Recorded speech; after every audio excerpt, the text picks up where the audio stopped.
I am a champion. Chosen by the clan to go west, to search out and destroy the server. It has been this way for 100 years now, since the Great Cleansing. The clan will vote for a champion on the last day of harvest. On the following morning, the Chosen starts west, toward the epicenter. Every year since the cleansing, we send our best men to defeat the server, yet none return, and the lights in the west continue to glow. The server remains functional, and as long as it does, we will try and destroy it, as it destroyed us.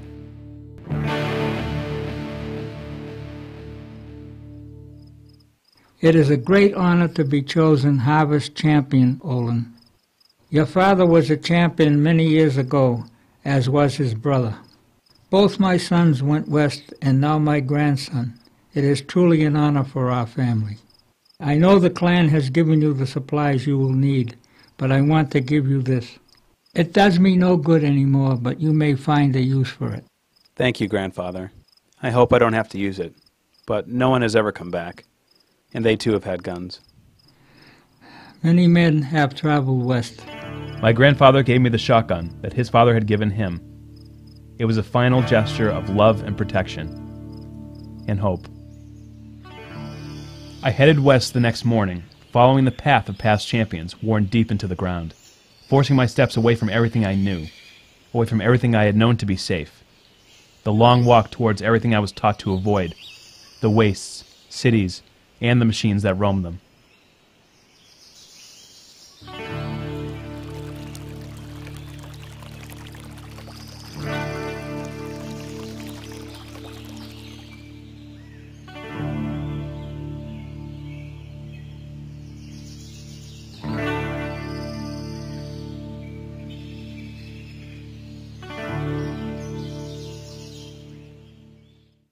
That night, I camped in Enland, the edge of the forest the clan marks as the border between our land and the dangers beyond.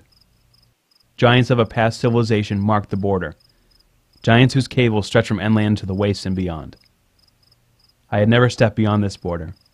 The only ones who had were champions themselves. Now, it was my turn. My time.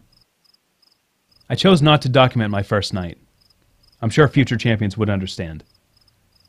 What was there to write of anyway? Fear? Sadness? The unknown? We were told to document our journey, as reference for future champions. But this first night cannot be so different than those of the past. We will all have sat on the edge of Enland, staring up at the giants, pondering our destiny. And that was for us, and us alone. Tonight was the last night of who we were. Tomorrow was for who we will become.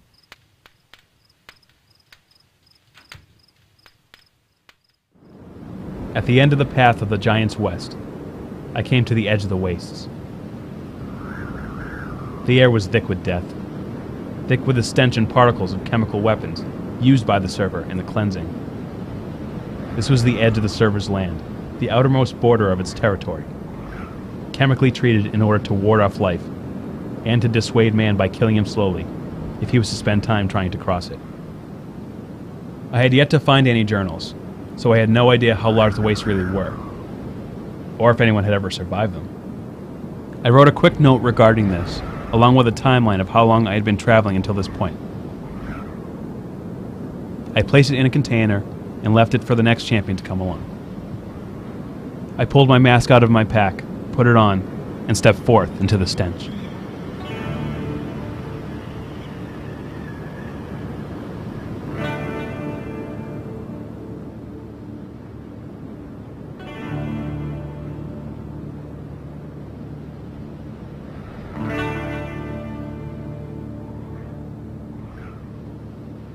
There was nothing in the wastes. I thought at least that there would be remnants, artifacts from the past, but there was only the nothing. Whatever once had been was evaporated, turned to dust, and it went on for countless miles. The wastes eventually gave way to what was left of the past. It was unsettling that these places once filled with life were now void of any. The impact of the server and the cleansing was now all around me, and only going to get worse as I continued west. I was taught as a child about the cleansing, how the machine created to save us had destroyed us, and how only the epicenter was spared, along with its inhabitants. The inhabitants of the epicenter were a group of humans that were taken from their homes to maintain the server. They were taken because of their skills, their trades, and forced to serve the server directly. They were called technicians. Do they still exist? I don't know. I was also taught that after the forest ends, the wastes begin. It seems that much of my teachings as a child were correct, but no one had ever returned from the wastes to tell of what lay beyond, and so far, I have not found any journals or containers left by my predecessors. The next day, I did. I left the dwelling that I camped in early the next morning. I walked along the hard road and hoped that what I saw today would not be so sad and desolate. But I knew that just wouldn't be the case. Once I got to the edge of the village, at the end of the hard-packed road used by auto vehicles of long ago, I found my first container. And my first warning.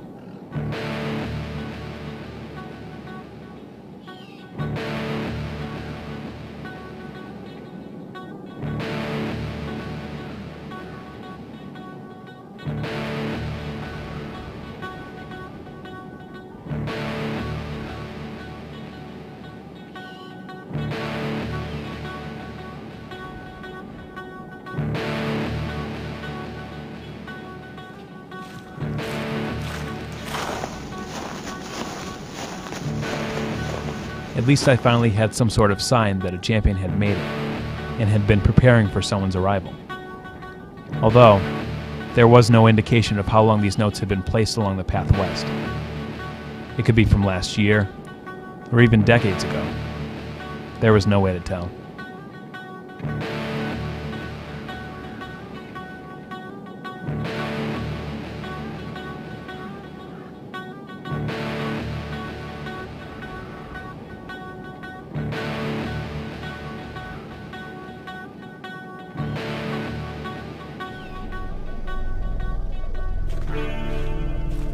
I soon came upon the epicenter.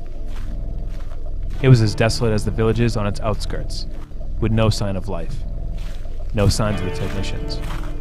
There were no sounds except my own footsteps, and the low hum of the current that still flowed through this dead city. If there was still current, then that meant there were still machines. The written warnings left by my fellow champion now made more sense. The machines were watching me, and that probably meant that they already knew I was here.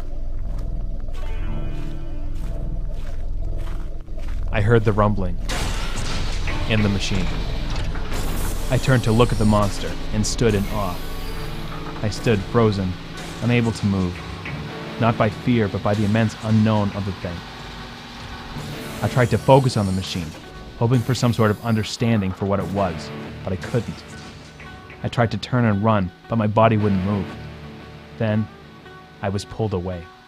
We need to go! Now!